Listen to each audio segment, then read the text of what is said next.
আসসালামু আলাইকুম। আশা করি আপনারা সবাই ভালো আছেন। তো আজকে আমরা ধ্বনি ও বর্ণ নিয়ে ৫ টি প্রশ্ন পড়ব। চলুন দেখে একটু পড়ে নেওয়া যাক। ১. ধ্বনির সৃষ্টি হয় কিসের সাহায্যে? ক. ম্যাজিক বক্সের দ্বারা, খ. ঠোঁটের সাহায্যে, গ. বাকযন্ত্রের দ্বারা, ঘ. মুখ বিবর। উত্তর: বাকযন্ত্রের দ্বারা।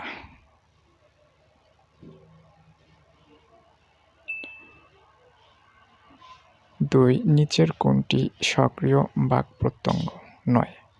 ক. কণ্ঠ, খ. জিহ্বা, গ. দন্ত, ঘ. ওষ্ঠ। উত্তর: দন্ত। ৩. ধ্বনি উৎপাদনের ক্ষেত্রে মুখ বিবরে উচ্চারণের মূল উপকরণ বা উচ্চারক হল: ক. ফুসফুস ও ওষ্ঠ, খ.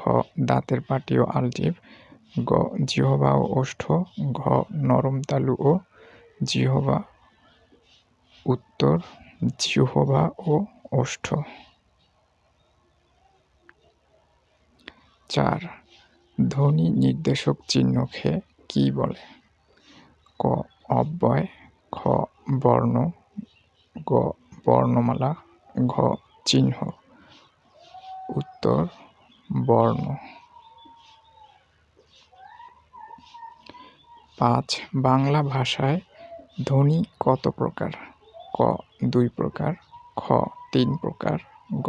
৪ প্রকার, ঘ. ৫ প্রকার। উত্তর: ২ প্রকার।